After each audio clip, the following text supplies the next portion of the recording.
If you've waited this long, you already get a cookie. So, congratulations to you because, as you know, right before we were about to start this dang live, the San Francisco finally dropped the news we have been waiting for. The reason why we are doing the live so late to begin with. We've been waiting all day and they finally dropped it. So, we're going to talk about that news. We're going to vibe on Victory Monday. And we're going to definitely, it's going to be a big injury portion, but I'm still posting and I'm late. I don't care. Smash that like button. SDS, we move. Let's go. I'm going to continue to post as well. So let's go.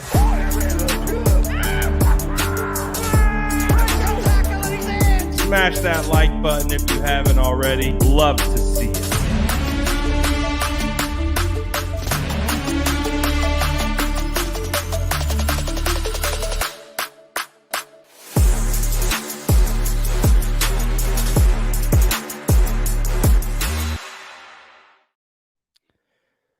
Oh, baby, it's Victory Monday, and you know what that means. It means we vibe, but today has been a wild day because there has been a laundry list of injuries, and the biggest ones being in regards to Deebo Samuel and Brock Purdy. I think there was about 7 players getting MRIs today. So we have been patiently waiting to see what that news would be. And we finally got it right as we were about to go live. So I thank you all for your patience to allow me to get all these freaking posts out, multitasking like a son of a gun. But you know the vibes. We move. So let's talk about some of the first initial news. Let's talk about the good news first. The good news in regards to Deebo Samuel and Brock Purdy. So, excuse me. Actually, I had reported this last night. The sourdough, we have sourdough sources, and at the game I had reported that that there was no fracture, and it did appear that it was just an ankle sprain, and it looked like he even avoided the high ankle. So I had put that out during the game per sourdough sources. And so we were talking about that, and then the story obviously evolved from there. Kyle Shanahan talked about how it could be a possible high ankle, but it doesn't appear it's a high ankle sprain. It looks like Deebo Samuel's just suffering from, I guess, what you would consider a low ankle sprain, which are easier to overcome. What did pop up that we weren't aware of was there was a MCL sprain. So I don't believe that Deebo will be playing. Obviously, he's not going to be playing this week, but there is, I believe, in my opinion, a slight chance that Deebo can be available the following week if they need him against Washington, but also too in a situation where the San Francisco 49ers get the win against Seattle. I don't see a need to play Deebo Samuel against Washington because they would have effectively clinched first place in the NFC West with a victory there. So at that point, feels like the 49ers should just play it safe in that regard. So good news for Deebo Samuel. Probably some of the best news that we could have asked for. He's posting on social media, and again, I'm multitasking, so just unfortunate timing of the news for our live, but hey, we got to do what we got to do.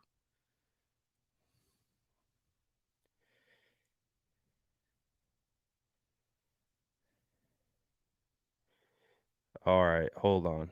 So that's the Deebo Samuel news.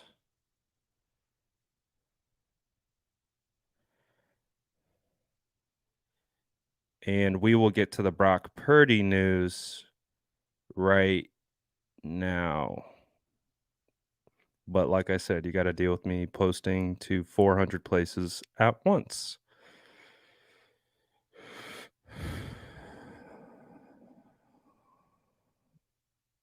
So this is good stuff. So Debo, who we thought again, the scene was ugly. He got carted off the field. It looked like it could have been a really serious injury, but it looks like he avoided those things. All right. Haven't looked at the chat once. We already got us.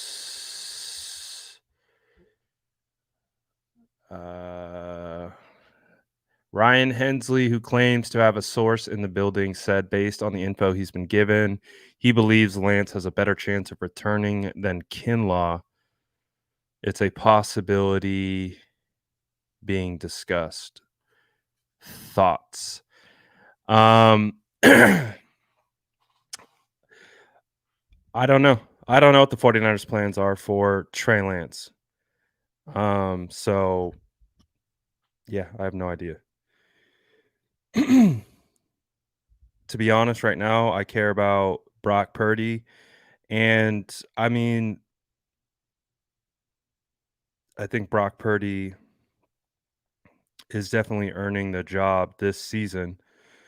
That doesn't mean that we know what that means for next season, but for right now, Brock Purdy has won over this locker room. He's won over the fan base. So I think you rock with Brock until uh, otherwise stated. If Trey Lance can return, that's great. And it would be interesting to see. But they did talk about how Javon Kinlaw is the plan is to get him back practicing next week after the Seattle game. And I don't believe anything. If I've known anything about this front office, is they're not going to get the fans' hopes up for no reason. If anything, they're going to do the opposite. They're going to downplay things. So for the fact that they're telling us their plan that Javon Kinlaw is going to practice next week, I believe them. So if Trey Lance is practicing next week, then great. But they've already told us that Javon Kinlaw is going to be returning. That was one of the injury news from today as we try to get focused here with all the million bouncing balls that are going on as the news. I was trying to avoid the news breaking while we were actually on live, but of course, it worked out the exact opposite of how we've been trying to plan it. What a shocker there.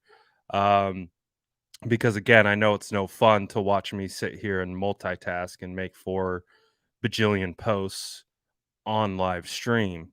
But hey, that's the way the cookie crumbles today. Uh, and that's what we're vibing with. Again, already reported today that Kyle Shanahan plans on having Kinlaw practice after Seattle. I don't believe they're saying this just to make us feel better about Javon Kinlaw. If they really believe Javon Kinlaw is going to be practicing next week, he's going to be practicing next week. That's why they're telling us that. And so I don't know what that means for Trey Lance. I don't know what Trey Lance being healthy has to do with Kinlaw. I don't know why there's a correlation there. But again, if Trey Lance can play, phenomenal. But we've heard nothing of the sort. So right now, this is Brock Purdy's team for 2022. So they're going to continue to ride it out with Brock, regardless of the circumstances.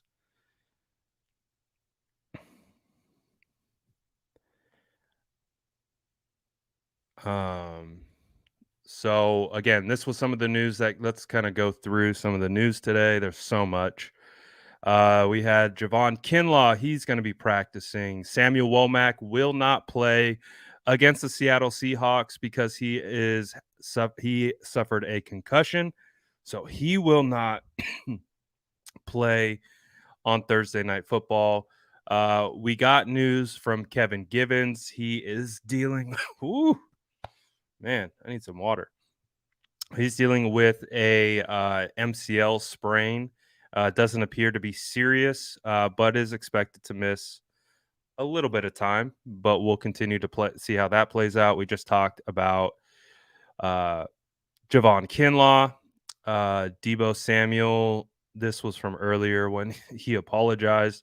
This was the worst news to come out of today. Was Dante Johnson tore his ACL. So that is it's a loss of a player that's well respected in the locker room, can play safety, can play outside corner, can play nickel, special teamer. He's a do it all kind of guy. I know a lot of fans might not, hold him in the most high regard, but he is a player that's well respected within the organization and had a pretty solid role for the team. So that loss, it still hurts, and heart goes out to Dante, who's been the ultimate professional for the San Francisco 49ers during his time with this team. So always tough to lose guys for the year. Um, so definitely sucks what happened with Dante. This was me the entire time, waiting for the injury news to drop. I'm not gonna lie, I was starting to get real worried. Um, it was starting to feel like, oh my goodness, is this oblique injury from Brock Purdy serious? Is he gonna miss this game against the Seattle Seahawks when they have an opportunity to clinch uh, first place in the NFC West? It just felt, I was like, Mayoko's putting out articles of like, hey, well, there's a chance Josh Johnson could start. I'm like, oh no, I've seen this movie before. I'm not ready for it. Uh, but again, to recap, if you're just joining us, we finally got the reports. Brock Purdy is day to day with an oblique injury. So again, some of the best news we could have gotten, and of course, with Debo Samuel, no like long term type of situation here. He avoided a fracture. He avoided serious ligament damage. And again, MCL sprain and ankle sprain. We didn't even get a high ankle. So uh, he's going to be back.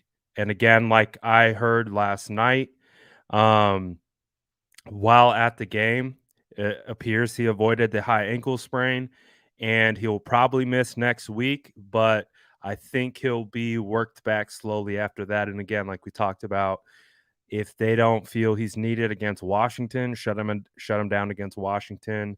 There's 2 games of the season left that you could bring him back at his own pace. And Debo tweeted this out right about when the injury news broke. So as you can see, good news for these two. Uh, so that's phenomenal. It's fantastic. Again, my head started going in the gutter there for a second. I was getting worried. I just purchased. I just finished.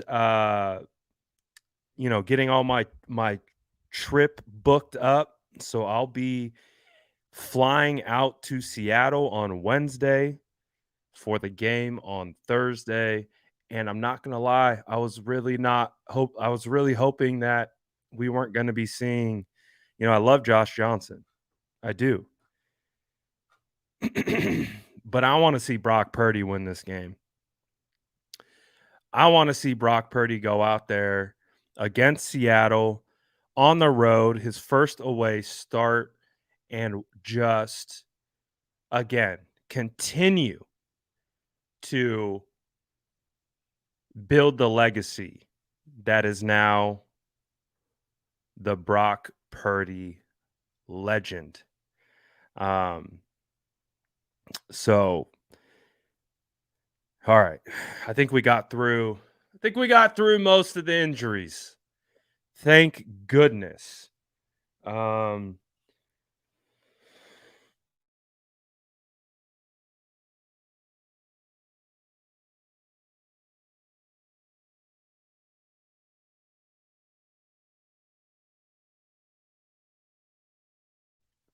Needed that. Boomerat, I was sitting in section 124. I had a couple people come say what's up. I took a picture with one guy, and then another guy came and said what's up. Multiple guys came and said what's up. Um, so it's cool. It's cool meeting some of you guys. If you're out there, uh, I remember you. Um, but yeah, what an experience. Let's reset this. All right. We've gotten through all the injury stuff. I need to flush out the kind of anxiety that I had about the injuries, just like praying to God it wasn't going to be anything serious. Um, so it appears that the San Francisco 49ers were able to escape injury. So let's talk about last night's game. All right. Let's talk about the schlacking, the Brock Purdy masterclass, the Christian McCaffrey masterclass, the Dre Greenlaw masterclass. Let's talk about our takeaways. We've had time to sleep on it, right? We've had an ability to kind of process it and look back, watch highlights, kind of formulate opinions and things like that. And I wrote this little piece on Instagram last night, just kind of talking about my thoughts of the game. And as I was sitting there kind of reflecting and watching and just like thinking about, which I typically do, like after a game, after I get so like to pu- to bring you inside this ginger brain all day, I'm content mode. I am trying to get content out. I'm looking for content. I'm shooting content. I'm editing content. I am like I turn into effectively a machine when it's game day. Like it is a work day. I am content, content, content. So from the very first thing I do in the morning is start thinking about what the first post is going to be, what my day is starting like with content. So for a game day, waking up early, I got to get ready to go to the game, get my stuff together. What posts are we going to post for our game day posts? All that type of stuff. So I'm locked in the second I wake up. And then all the way through, like I'm not I'm thinking, I'm processing, but it's like through this lens of content creation where I'm looking for good content. I'm thinking of what good content should go out. And that's essentially all I am doing until what, like 11 o'clock at night. 11 o'clock at night hits or 12 o'clock, whatever it might be. And I just start to reflect. All right, what did we watch today? What were the emotions? What were the vibes? All that type of stuff. And I was just sitting there writing this stuff out. And I was like, man, I was trying to compare it. And I'm getting a little long form here, so bear with me. But I was trying to compare it to other games. I mean, for comparisons, I was at Seattle this year. I was at the Chiefs game. I was at the Rams game. I was at New Orleans for the New Orleans game, the Dolphins game, and of course this last week against the Bucks. That's just this year.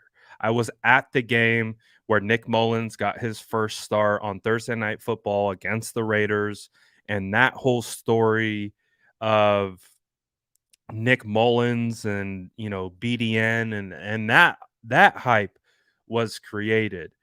Um, I was at the like the one game that the 49ers won against the New York Giants in 2017.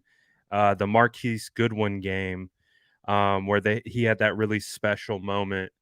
But again, the point being is trying to process like this game compared to other games that I've been to, and the Brock Purdy chant that the entire stadium was just Purdy, Purdy. Like it was organic, it wasn't manufactured. It was the entire stadium just absolutely hyped for this guy. And again, I'm trying to like process it and contextualize it and trying to put it into reference and compare and contrast. I'm not sure this game is comparable to at least any other game that I've been to. I didn't go to any of those games that Jimmy started in 2017, so I can't speak to those. I would imagine it would have felt somewhat similar to that, but only games that I've been to, like I I haven't been a part of like a vibe like this from Levi's Stadium. I was at the NFC Championship game against the Green Bay Packers when Raheem Mostert goes for 4 touchdowns, 220 yards. And that vibe was electric. I talk about it all the time. Like that stadium experience was fantastic. But there was something about yesterday. There was just something about this performance from Brock Purdy that was special. These touchdowns that he was able to get. I mean, if you look at this touchdown right here, this he is playing like a veteran. Like how often are we going to see like again, our reference point right now is Jimmy Garoppolo. Because I'll tell you like we only saw 2, 3, 4 games out of Trey Lance. Brock is playing at a higher level than Trey Lance. Trey Lance has a ton of physical tools and a ton of upside in regards to his game, but Trey Lance was still an evolving prospect in regards to the mental processing part of the game and those types of things. Brock he's arguably playing better than you could definitely say playing the 2 games he's played in. You can say he's played better than Jimmy Garoppolo. And we were talking about Jimmy Garoppolo all year about like, oh man, this is the best we've ever seen Jimmy. Look at this play. Look at him have a free rusher. We talk about the free rusher all the time. Look at the free rusher. Watch him pump fake the free rusher. Pump fake pauses him, resets, throws. Like this is crazy, man. This is why the stadium was chanting Brock Purdy, man. Like unbelievable. Right to Brandon Ayuk. Ayuk scores a touchdown. Great job by Brandon Ayuk. Brandon Ayuk is wide receiver 1. This play, everything breaks down, nothing open, feels the pocket collapsing, finds a lane and runs in. And look at the juice, man. The whole stadium could feel this juice. Like this isn't manufactured. This isn't for cameras. This we're watching something here from an intangible aspect from a quarterback that we haven't seen probably since Jimmy Garoppolo took over in 2017 and had those 5 crazy games. Like that's kind of what this is like. When Jimmy came in, looked like a man possessed, looked like a guy we're like, "Oh my gosh, the San Francisco 49ers got their franchise quarterback." That's kind of the way Brock Purdy is playing right now. And the whole stadium could feel it. They were behind it. It was crazy. This play to Christian McCaffrey, this throw, how often do we see this throw as a fan of the San Francisco 49ers? This is what, like a 40-yard shot to the left pylon? How often do we see that? Not too often. So, this is a guy in his first career start, balling. Like, and this isn't fake balling. This isn't manufactured balling. This isn't Kyle just cooking it up where everything is cookie cutter, make your first read. That's all you got to do is get in the ball or yak stuff. Like it's not that. What Brock Purdy is doing is real. So, and I agree with this. I've been getting asked this question a lot. Um, I'm not really worried about 2023. I know a lot of people want to talk about 2023 and what the future holds. There's a lot of time before 2023 is here. And there's a lot of things that need to play out before we can truly assess what 2023 looks like. So, to be honest, everything that I'm really speaking of, I'm speaking about this year. I don't care about 2023. 2023 is too far out. There's too many things that need to go on for us to be able to understand what 2023 is.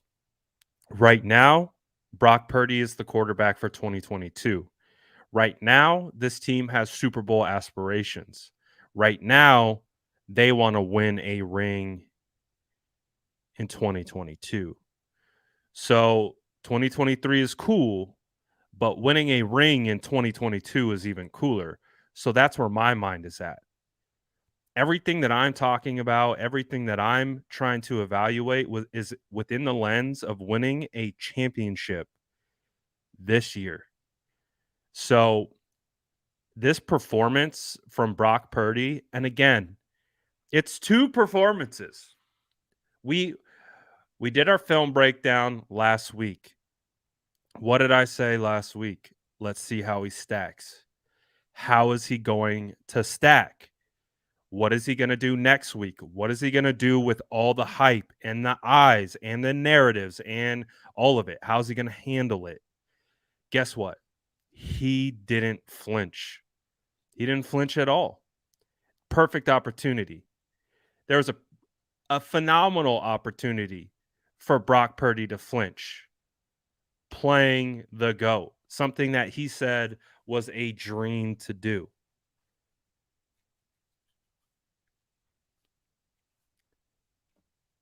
I asked Jeff Garcia about Brock Purdy because we have been talking about it. I forget who brought it up. Someone brought it up in our chat or in a comment section. I can't remember, but I asked Jeff Garcia. I was like, "Do you see Brock Purdy in yourself?" I was like, I feel like you guys have similar vibe and play style." And Jeff Garcia said that he says, "quote I like his confidence. He's scrappy. He's a tough kid. Love it so far. Hope Debo heals quickly and they keep doing the thing. It will be a great test in Seattle this Thursday." Um, I really do think Brock Purdy has some Jeff Garcia vibes to him. Definitely does. Tough, scrappy, all those buzzwords, all those different types of things. Um, I think he's for real. I don't think this is a coincidence. I think as people who try to evaluate what you can get caught up in are the measurables. Yes, Jeff Garcia was undrafted. He played in the Canadian Football League. I don't know if he played overseas, but it took him a while to get to the league. Definitely took Jeff Garcia a while to get to the league, but they almost have the same measurables. But I think when we try to evaluate, it's really easy to get caught up in the measurables. How fast does he run? How tall is he? How big is he? Can he throw a football over them mountains? And Brock Purdy is again, he's a perfect case study to why the intangibles matter sometimes more so than the physical attributes. Yes, you need baseline physical traits. If you can't do it from a physical standpoint, you can't do it, right? It comes with the territory. But what Brock Purdy is showing is not only does he have the baseline traits, physical traits to get it done, but he also has elite intangibles. And those intangibles are really what's going to propel this team forward if they want a shot at winning a sixth ring. So I'm I'll tell you straight up. Right now, I'll even get my face a little bigger so you can see this beautiful ginger beard. I'm all in on Brock Purdy, 100% for 2022. That's all I care about. I'm not here to discuss 2023. I've posed the question on YouTube because I'm being asked that question an insanely large number of times. So I've posed the question, but if I have to tell you what I believe that one, Brock Purdy is for real, and the 49ers have an absolute shot at going all the way with this kid under center. Again, I asked the question, can 49ers quarterback Brock Purdy eventually become the franchise quarterback for the Niners? And these were the answers that I gave. 100% yes if he keeps winning deep into the playoffs. 48% people hit that button. 12% said no, this is Trey Lance's team. 33% said way too early. 7% said anything is possible. And of course, plenty of comments to go along with it. That is 18,000 votes from a YouTube poll that I put up. I'm in the category it's too soon. Not we don't have enough sample size. One on Brock Purdy. We don't. So we can't make definitive statements about it. But the definitive statement that I'll make about Brock Purdy is that Brock Purdy can lead this team to a championship if he continues to play like he has the past 2 weeks in a row. And all things considered, that's great. That's fantastic. And if Brock Purdy wins the San Francisco 49ers a championship, build the statue. Just build it. Because this is his team at that point. You bring the city, the Bay, the Empire. You bring the Empire a ring, legendary. And this isn't this doesn't feel like Nick Foles. Feels different. So I feel good. And I'm excited to get into the tape. I haven't gotten into the tape yet. Um, so I have really been trying to keep the blinders up in regards to I'll post a Baldy's breakdown and things like that, but I really don't look at other people's breakdowns just because I want to go into the tape organically. We did that last week, and that's why I think I was so fired up. Just turned on the tape, let it roll, and play by play by play, got more excited and more excited and more excited. And that's why I think our film breakdown was kind of in that mold. We kind of worked our way through it, and you could see the excitement started to build. And Brock Purdy didn't leave us hanging. He came out firing. He led a touchdown drive after absolutely getting demolished on the very first play of the game. Got absolutely rocked. Um, and it looked like it was gonna be like oh, we jumped the gun on the Brock Purdy hype. Got absolutely caught in a bad spot. And all that good stuff. Uh,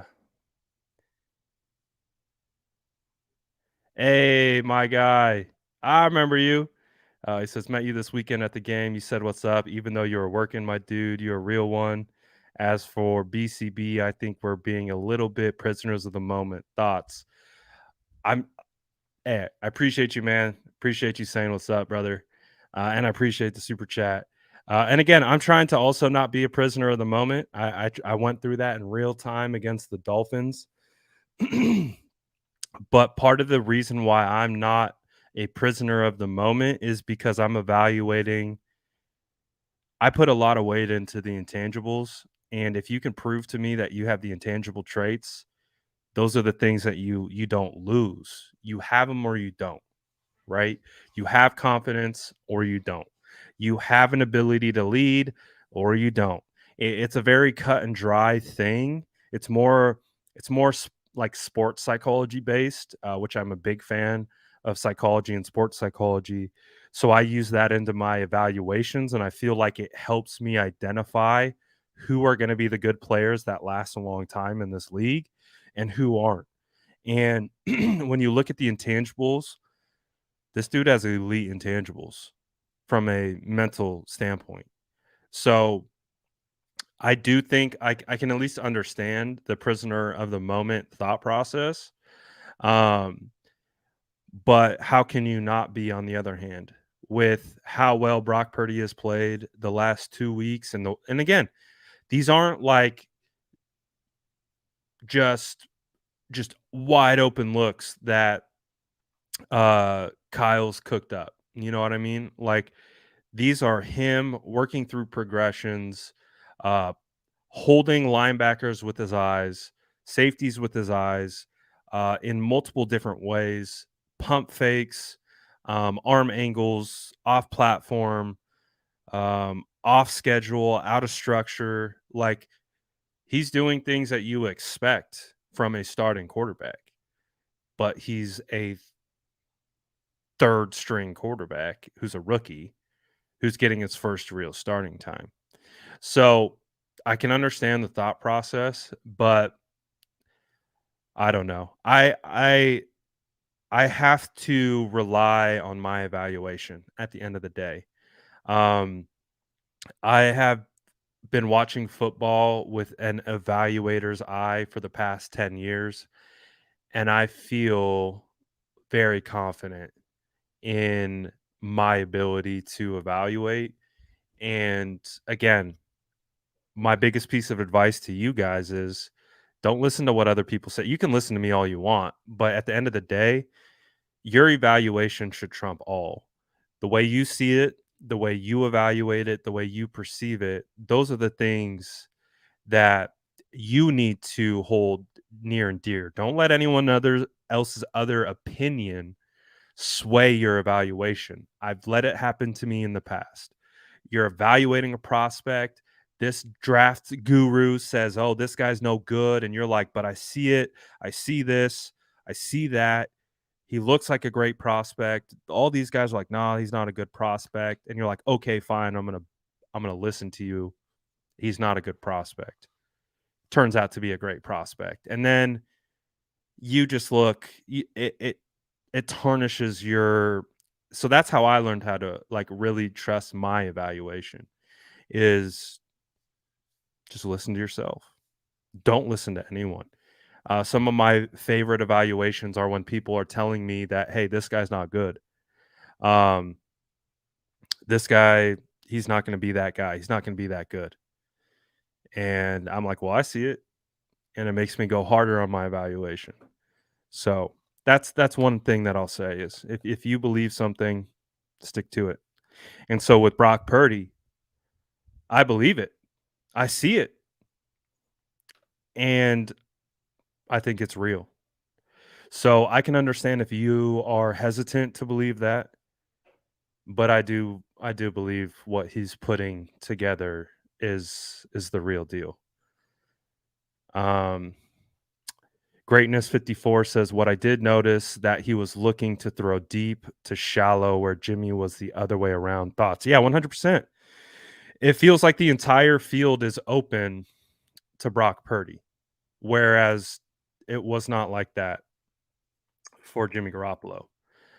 Jimmy Garoppolo was very um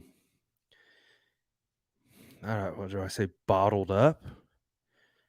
Um like if you look at his passing charts, like it became a meme because he would only pass into the middle of the field. Brock Purdy has the entire field available to him. And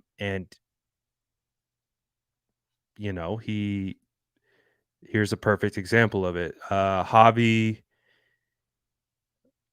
I got to move your super chat out the way. So Javi posted the passing chart. So this is the passing chart from yesterday. 2 touchdowns were deep left corner. You can see he had passes behind the line of scrimmage. He had passes close to around the line of scrimmage, but he also had throws outside the numbers in the middle of the field. This is we would see Jimmy's chart. All of the throws would be populated either at or behind the line of scrimmage or in the middle of the field. It would create like this, like you could literally draw a shape around where he would throw. This is exciting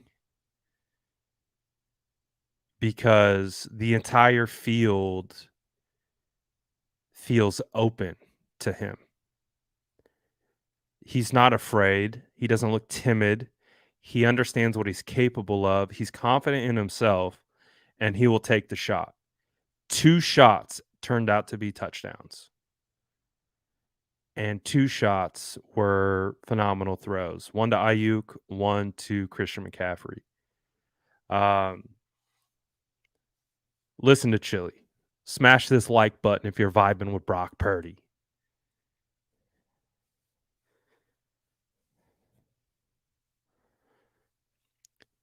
We need a main 49ers YouTube page. The 49ers have a YouTube page. They're the main YouTube page. So I've been impressed with Brock Purdy. Uh I'm sold. You don't have to be sold. I'm not here to sell you. I'm not here to convince you. I'm not here to sway you. Um if or anything. And I just want to make that crystal clear. Like I'm just trying to express my opinions of what I think. And again, I told you last week, I'm trying not to like go crazy. I'm not trying to drink the Kool-Aid after one good game against the Dolphins because I also spoke about, hey, a lot of players can come in and shine after just get thrown in and things happen. Um, oh, tell him, coach. Coach knows. Coach knows. He's playing for real. What he's doing is for real. And he's clearly proving that he can translate it week to week, scheme to scheme, and situation to situation. So now, obviously, we're building the case study on Brock Purdy. What comes next? How does he play on the road? How does he play in enemy territory? X, Y, and Z. The good thing is, we talk about Brock Purdy's experience, right? We talk about those types of things. Guess what? He played in a Power Five conference. He's probably played in stadiums that have more fans in the seats than the NFL stadiums. So I don't think, you know, I don't know. We'll see. We'll see how Seattle treats him. and how he handles that moment. Um, but I think he's been in similar situations playing in Power 5 football. So, we'll see. I don't think this is gonna be something that he's experiencing for the first time, even though we like to think it is because it's his first time in the NFL experiencing it, and it's the Seahawks, our hated rival in that stadium that generates a lot of noise. So, we'll see. What's good, Throwback? Appreciate you always shouting out our stuff on Twitter. You're the best, man. Appreciate it. Really do appreciate that. Oh, it's the legend, the man, the myth, the legend. Real ones don't know, but this is Cap speaking, right? It's how my mind works. That's why Jesus always gets me tricked because he rebranded. So did you, Brian, but it still triggers in my head, I think, as Cap. My guy says Purdy is for real. Just a matter of staying consistent now. Going to be interesting to see if teams continue to blitz him heavily in cover zero. Hey, man, I don't think they are because they're going to try. Let me restate this. They're going to try to blitz him and come after him with cover zero. But it's not working on him.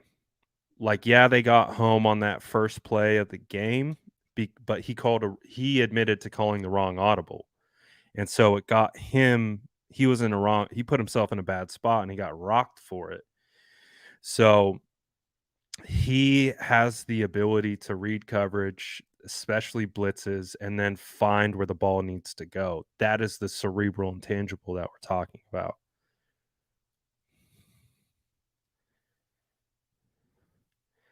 But shout out Cat, appreciate the super chat. I'll get to money marks right after this. Coach said some Niner fans ain't gonna like how it hits, but a quarterback is a quarterback. Brock deserves every ounce of support we've given Trey and Jimmy, nothing less. I love how our offense looks with Brock's just facts, and I don't disagree with a single thing that you've said, Coach. Uh, if we had to pull receipts, I was a big Trey guy. I wanted Trey to start his rookie season. I thought it was a mistake to start Jimmy Garoppolo over Trey because of the evaluation process. I felt like he needed reps and he needed the experience.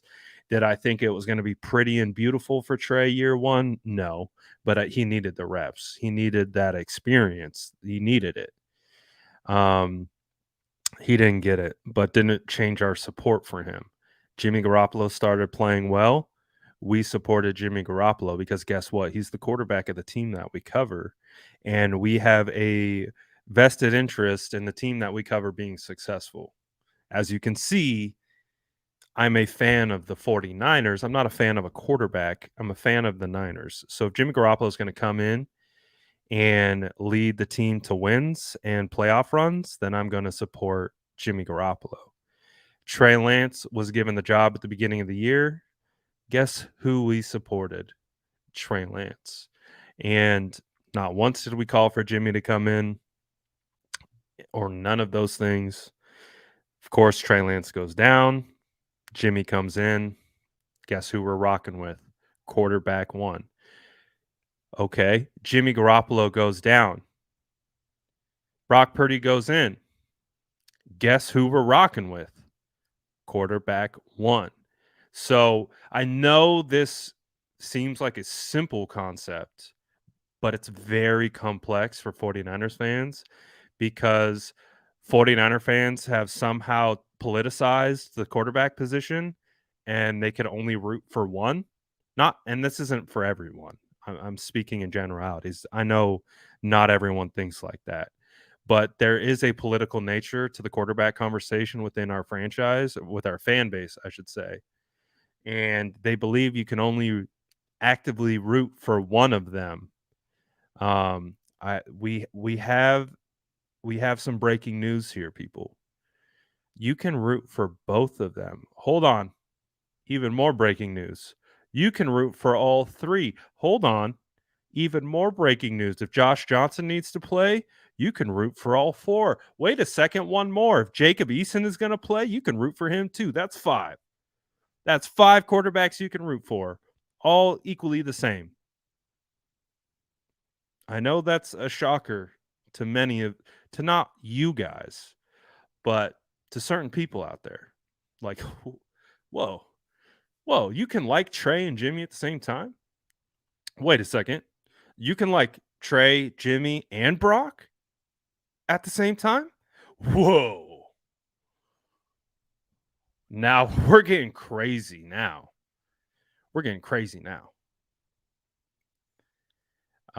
Can you break down the pick he threw that got called back, blown assignment, or bad throw? SDS forever. Yeah, I haven't done the tape yet. So Tuesday, just like we did last week, Brock Purdy will break down the tape just like we did last week. So definitely be tuned in for tomorrow's film breakdown. That's going to be, I'll break it down then. I know what play you're talking about. It got the way I perceived it in real time is is either a robber or just a linebacker playing in one of the zones, and the linebacker anticipated the throw and he jumped the route or jumped the throw. But again, that was real. I watched it in real time. So I got to go back and actually watch. But yeah, I know what you're talking about. But Money Mark, come around on Tuesday and we'll do it then. Unfortunately, I'm not going to be able to stay on too long. I feel like we could continue talking about this game for a long time. But the timing of all today's news and everything and trying to like figure out when that stuff was going to drop has got me all screwed up. So I can't stay on too much longer, which is unfortunate because I could keep going with y'all for some time. But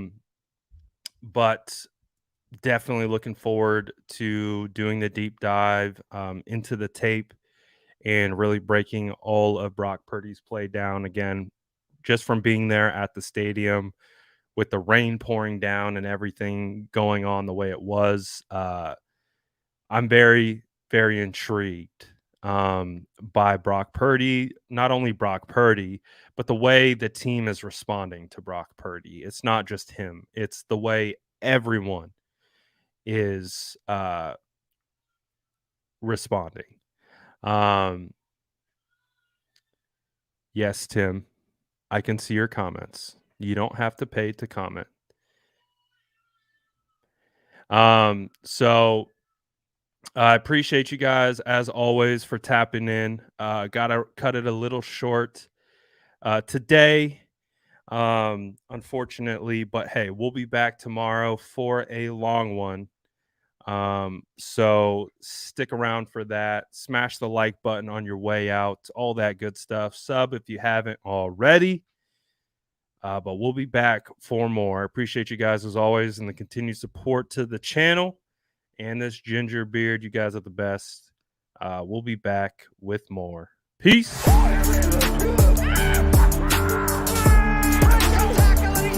Smash that like button if you haven't already. Love to see it.